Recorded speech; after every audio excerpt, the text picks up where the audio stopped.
Thursday, April 4th, 2024. Here's what's coming up on the mayor's office. You'd like to see the Angels do well, dude. At the end of the day, you want to see Trout in the postseason. You do. Modern day Mickey Mantle. We can't have him play three freaking division games his second year in the league, lose all three, and then never see him again. And I'm in love with the good life. Can't give it up. Make it to the top. Keep climbing. I wanna live it up. The good life. I'm coming up. I'm coming up. The good life. Good life. Oh, good life. Good life. Good life. Boom, coming in hot, Chichi. What's going on, brother? I thought Stu was going to steal my coffee. That's why I was looking that way. Wait, dude, Stu's been very active this week. He's active. You know why? Because Macy's not running around, so they're not like chasing each other as much. So Yeah. I got to do the string with them and let them play with a little fake mice and stuff. That's my life, dude. In a nutshell. Oh How my with God. you? Everything good? We good? Everything's great, dude. Everything's great, man. Yeah. Has it been raining in New York for dude, it's, I Hey. swear to God, for 3 days it's rained in Pittsburgh. Dude, yeah. Oh, dude, remember you told the whole story, that amazing Leland story the other day? How about the Orioles? We haven't even mentioned this. 5-hour rain delay yesterday. Luckily, That's right. it was supposed to be a 1 o'clock game, but like 5 hours, dude. Oh, and then they walked it off, right? Thank God. They walked it off. Nothing like a 5-hour rain. Like I told you in that Leland story, thank God we walked it off. Guy and Homer, we walked it off. Yeah. You don't want to do a 5-hour rain delay and then lose That's at home too. terrible. Terrible. Yeah, but hey, they're playing great, dude. Actually, we can start with them while we're on the Orioles because their minor league team might be as good as some major league teams, bro. They're unbelievable. The prospects are killing it. Dude, last night had 10 Yeah. 2 homers. Heston Kjerstad, who's nasty. Dude, he's got big power. The best of the bunch might be Kobe Mayo. Really, their third baseman, this guy's a stud. I coached him in the Under Armour All-American game back when he was in high school. A kid, I was like, wow, this kid's hitting bombs at 18. He's got big-time power. Obviously, Jackson Holiday, we know what he is too. But, like, dude, it reminds me of when I was coming up with the Indians in 97. I got called up to the big leagues in 97 for a cup of coffee. But they were the best team in baseball, dude, at the time. Jim Thome, Manny Ramirez, Omar Vizquel, Sandy Alomar Jr., Dave Justice, Marquise Grissom. They were loaded, absolutely loaded. But here was our top 10 prospects. You ready for this, Chinch? Me, Richie Sexson, who ended up having 350 homers in the big leagues. Brian Giles, one of the best players in the big, almost won MVPs. Jarrett Wright, Bartolo Colon, Enrique Wilson, Einar Diaz, Steve Klein, Bruce Avon. I mean, we 8 of us went on to be all-stars Wow. with other clubs in the big leagues. That's how I see the Orioles, because you got to look at prospects like this. When front offices are drafting and developing guys, us as fans go, don't trade him. And they feel that way too in the system. Hey, don't trade that prospect. We drafted that guy. We developed that guy. I learned this the hard way. When I got traded for Dave Burba before opening day in 98, the Reds' #1 starter was, hey, man, at the end of the day, you're trying to win championships at the big league level. Prospects are just a piece to get you there. So if you got to trade a prospect like a Heston Kjerstad or a Kobe Mayo or one of these guys to get a big pitcher down the stretch, that's going to win you a championship, that's what the prospects are for. So, when you look at the Orioles, man, they're sitting pretty because they have the pieces to actually make a big-time trade. When other teams are coming in to make a trade for a Shane Bieber at the deadline, oh, man, Bieber's the guy that can put us over the top. And the Yankees come in with their prospects, and the Orioles come in with their prospects. The Orioles can put together probably a better package to get Bieber. That's what prospects are for on the back end. There you go. I mean, and you're right. And I mean, perfect example, like Samuel Basallo is listed by MLB.com as the #2 prospect for the Orioles. He's a catcher. Plays for Catcher, right. But he's not catching for them anytime soon. It was like Jim Thome was the first baseman for the Exactly. Indians. Like, hey, you're not playing first base anytime soon with the Indians. You're going to be traded soon. Yeah. Yankees had a guy in the minor leagues for a while that they were like, wow, this guy's going to be great. Played first base. His name was Fred McGriff, but the Yankees had a guy named Don Mattingly. Like, Right. I was just like, what are you going to do? It's almost like Exactly. it's all fair. It's the truth. Speaking of the Yanks, dude, I mean, there's a lot going on with it. First of all, you got Judge's first homer, good pitching, bullpen out of sight. And the new guys are bringing that swaggy, whatever they call it. They call them dogs now. That's what they're calling themselves. They're dogs. So what's your take on your former squad, man? Well, dude, good to see Judgy get his first bomb. And when you see Judgy go to right center, you're like, uh-oh, beware. Beware, league. Yeah. When Judgy put that team on his back tomorrow, that's like, I know we looked like Soto and all the guys they're doing, but Aaron Judge is Aaron Judge, man. The guy's the best player in baseball, in my opinion. As far as, being, the best hitter. When you start seeing him hit home runs to right center, that's when you start to say, watch out. So I can't wait to see Friday's opener, with what Judgy's going to do, this weekend. But, Rizzo had a couple knocks again. It's good to see because Soto and Volpe had no hits. They had been hot. But you see Torres, Glaber at the top, then Judgy's got 2, Riz has 2. Verdugo hits the big home run. Yeah. Austin Wells, my man, had another knock. So Cabrera, Soto and Volpe had been carrying them. That's how just deep these guys are, man. So they put up a 6 spot with everybody kind of contributing. So I think the big thing though, Chinch, when you look at this win, and I think the biggest thing is we can't forget that Garrett Cole's out. So you're trying to stay afloat. The pitching is trying to stay afloat until he comes back. And when you see Carlos Rodon, go 5 1/3, only give up 2 runs, after 2 starts, he's got a 2.79 ERA. That's a good feeling for the Yankees because they need him, to really be that guy, one of the guys that leads that rotation while Cole's out. So the pitchings look good, man. It's kept them in games, and they need that right now. One other thing on the Yankees, really quick, because I want to touch on this. We talk about the starting rotation, but my man Ian Hamilton, who's awesome dude, man. Another 2 2/3 scoreless yesterday, 4 Ks. Jonathan Loaisiga has some of the best stuff in the game, especially analytics-wise. Some of the best stuff. He's got no ERA. Clay Holmes is still doing his thing. Gave up a few runs, unearned runs, but, he's, really pitching well. Ferguson, that bullpen has been lights out, dude. So just top to bottom, man, we're talking a lot about the lineup and stuff, but don't sleep on, you win at the big league level with great bullpens, and the Yankees are doing it. Yeah, they've won, I think, 4 games with that were either come from behinds or 1-run games, and their run differential isn't that big. I don't know how much you buy into run differential, but it's not because their bullpen, they've been getting leads, keeping it tight, and the bullpen shut it down. Shut them down. Back to your point, the starters have gone. Nobody's been explosive as a starter, but they've gotten through the first couple innings. 3-run first for a couple of the guys, but you see them finish 5 innings and get out of there, and you got a chance to win. That's huge, man. That's huge. Yeah. Chinchi, we didn't talk about this, but I want to touch on the Redlegs really quick, man. Let's do it. I mean, they've taken it to the Phillies 2 days in a row. Phillies are a really good team.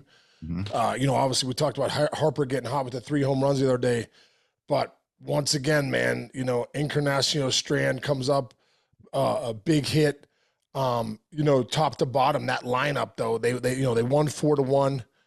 Again, Encarnacion Strand had a big double, drove in 2 runs. De La Cruz with a big hit.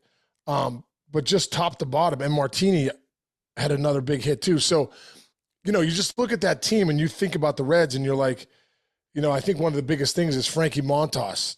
Second start, 5 2/3, 5 hits, only 1 run, 5 punchies. I mean, that was kind of an under the radar sign. They thought that he'd be back in New York with the Yankees because they rehabbed him. But, Frankie signed, I think, 1 year, $16 million or $19 million. That 1-year deal to get back into it turned out to be the Reds opening day starter. Montas, Green, Lodolo is about to be back. I mean, Ashcraft pitched well the other day, and Abbott. So, we talk about the Reds and maybe that lineup too, but their pitching and their bullpen is pretty locked down too. So they're making some noise. When you're taking a couple against the Phillies, Steer with the big grand slam the other day, that's a pretty good test of who you are. Yeah. Well, the goal is to win as many series as possible, right? They started the year, they're 4-2. They've won their first 2 series. So, right. I mean, can't ask for more than that. And dude, that division is so interesting. Everybody's like 4-2, 4-1, 5-1. Cardinals are 3-4, and they're just right there. That's gonna be a fun division, dude. Especially with the Cubs, like we think their ads were pretty decent, but all good stuff, man. Dude, and also too, I really believe Seiya Suzuki for the Cubs. Just, I said about Wyatt Langford, a couple names. You look, Seiya Suzuki, pay attention, because this guy's going to have a monster year. I just really believe that. He did, another big night last night, but man, the ball is jumping off his bat, and he looks really comfortable in the big leagues now. Yeah, dude, your predictions record over the last couple months has been phenomenal. So when right on the money, bro. Locked in on something or somebody or a trade, somehow he's got it all down. So listen, let's go over to the West. Dodgers Giants, just an electric series. I mean, it's just the energy of that series was just like you were saying, old school series. Ohtani gets his first bomb. Mookie Betts is leading the league in every single category, like almost every single category. It's really crazy how loaded that team is. Oh, dude, and I'll tell you what. One thing about, first off, Ohtani getting his first home run. He said after the game too, like, man, it just felt good. He felt relieved. That was I believe he used the word he used. But for him to get that first homer, his swing hasn't been great so far. But I think Ohtani's one of those guys. His swing doesn't feel great. Still hitting 270, kind of like lurking around. That's like with Judgy. When Judgy doesn't feel good, I'm like, oh, he's about to go off. That's how, about guys like that. Ohtani and Judge, like, man, it's just a matter of time. But hey, do you think they knew something about Will Smith? Oh, forget about it. He's 10 years, 140. Yeah, of course. Guy's a great catcher, and he can flat out swing it. So, he's hitting 406 with 944 OPS. Top to bottom, they've pretty much swung it. But Mookie Betts is just really on another planet, I think, with what he's doing. He's got almost a 1,700 OPS, Chinch. It's unbelievable. There was a board I saw either online or on TV before, and it was like every category he's in the top 3 of. And it's like you couldn't even fit it on one page. You had to change a page on the really amazing stuff. Dude, and don't forget he's the lead. He's leadoff. I know. It's unbelievable. You know what I mean? He's driving in 100 runs from the leadoff spot. It's crazy. That's absolutely crazy. One thing I'll say about San Fran that I've been kind of psyched to see, if you look at the guys in their line, they made all those moves. You forget Michael Conforto was on pace to be a great hitter before he got hurt years ago. He's off to a super hot start offensively. 370, 3 homers, 9 ribbies. Chapman's got off pretty decently, couple bombs. Soler hit a ball 900 feet yesterday. Their offense is not. It's a lot better than most teams out there right now, I think, if they keep clicking like that. Yeah, well, the Jung-Hoo Lee at the top of the orders is going to, get more accustomed to the big league ball as he settles in. That'll be a great sign. But you're right. Wade's come out. Wade Jr.'s come out, hit the ball well. Soler is sitting, swinging the bat almost 1,000 OPS. But Conforto is big. Conforto. So you go those top 6, top 5 in that lineup. You're like, that's pretty formidable. That's pretty. Yeah, that's a pretty good top 5. You know what I mean? Yeah. So you're right. That lineup's a lot better with the signings they put in, especially at the end when they end up bringing in Chapman. Conforto took that year off. Yeah, that's not easy to do, and then come back. So he just had an okay year last year. Maybe he's going to have a bounce back year this year. Yeah, you would think. I mean, because he can hit. He definitely can hit. What else we got here? Other fun thing to see is seeing the Dodgers, the Angels at 4-2 right now. Trout carrying a team after you lost Ohtani. It's good to, even if you're not going to be that good of a team, it's good to get out the next year after you lose arguably the most popular player in baseball and come out with four of your first 6. You just want to see Trout win, man. You know what I mean? It's that lineup. That lineup's pretty reputable, formidable too. I mean, I guess one question: have you paid attention to Rendon? What happened to Anthony Rendon, dude? I don't even know if he has a hit this year. I mean, there's a big knock on him that he doesn't like baseball. There's some people that say that out there. Yeah. That's a lot of money they gave him. Yeah. That's tough. He was as good a hitter as there was for that couple year stretch, dude. I mean, he was the MVP of the league. I know, you could not get him out ever. Yeah. That's a tough spot right there. Yeah, that's a tough one.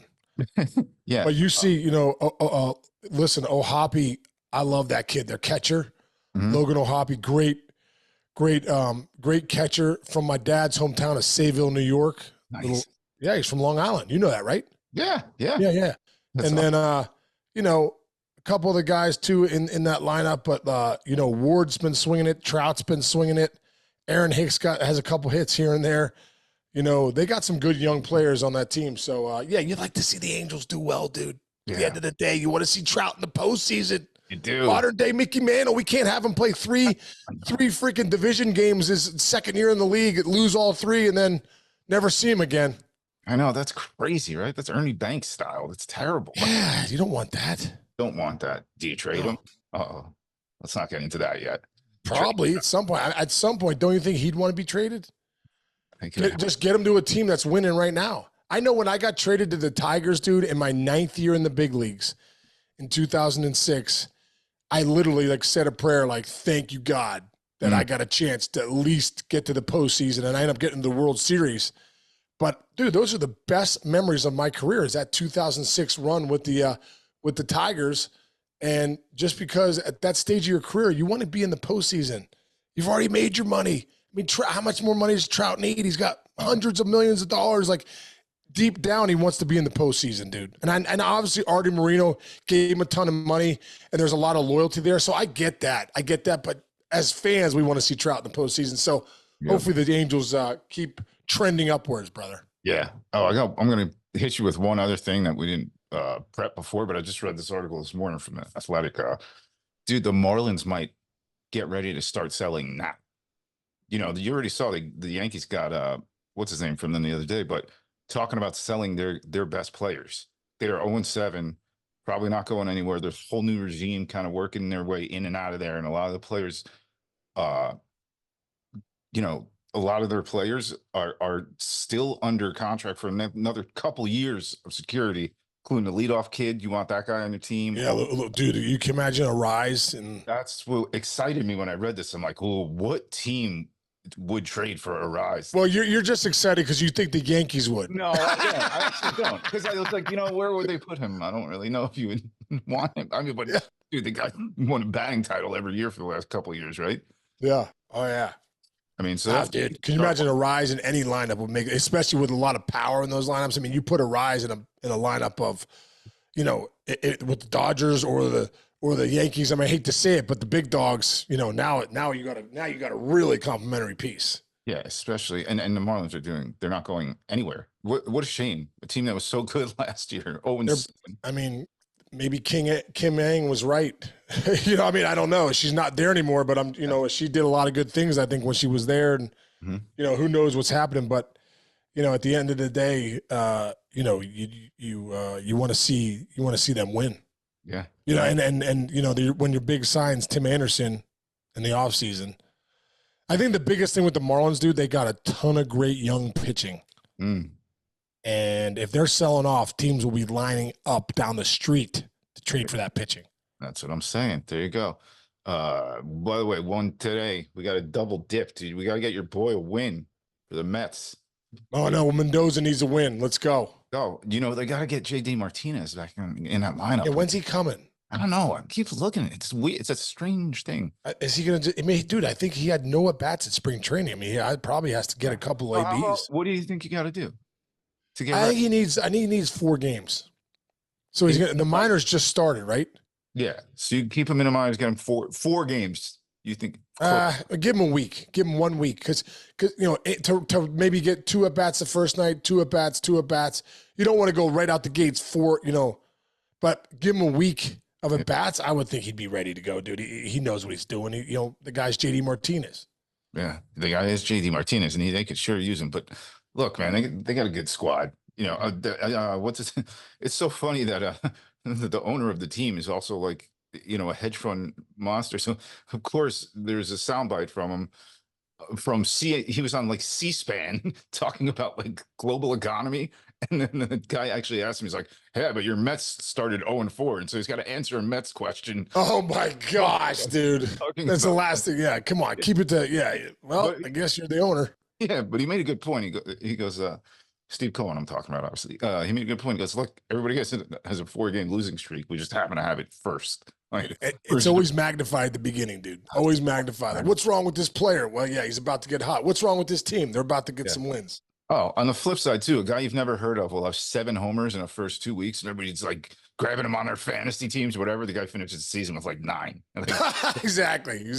You always say the back of the baseball card is who you Never are. lies, dude. Never lies. Back of the baseball card never lies. You're going to be somewhere around there at the end. There you go. There you go. All right. So a lot of baseball to watch. Hey, you guys at home, if anybody's at home, there's so many day games this month. It is the most fun. It's so fun. Fun months, right? If Yeah, you're at home, working from home or something, you turn on the TV, there's a game on everywhere. You're going to get the national Tigers Mets on at noon today. Yeah, the network picked up the noon game. And then the later. Pirates Nationals at 4. Yep. Everywhere. Guardians at 4, Marlins at 4. Yeah, it's so much fun. Yeah. I'm not a gambling man, but it's good. It's good day gambling time. Yeah, if you were, it'd be fun to be out there. Yeah. All right. So let's get after it. Watch some baseball. I got more to come. And All right, man. Nice. All right, brother. Have a good rest of the day, brother. And everyone out there, thanks for listening. Subscribe, download. Don't forget, we get to 4,000 subscribers on YouTube. We got a Sean Casey signed Yankee jersey coming your way. Number 72, offensive card. Number 72. Mantle and Jeter combined. Let's do it. All right, bro. I'll see you, man. See everybody. Thanks. See you, bro.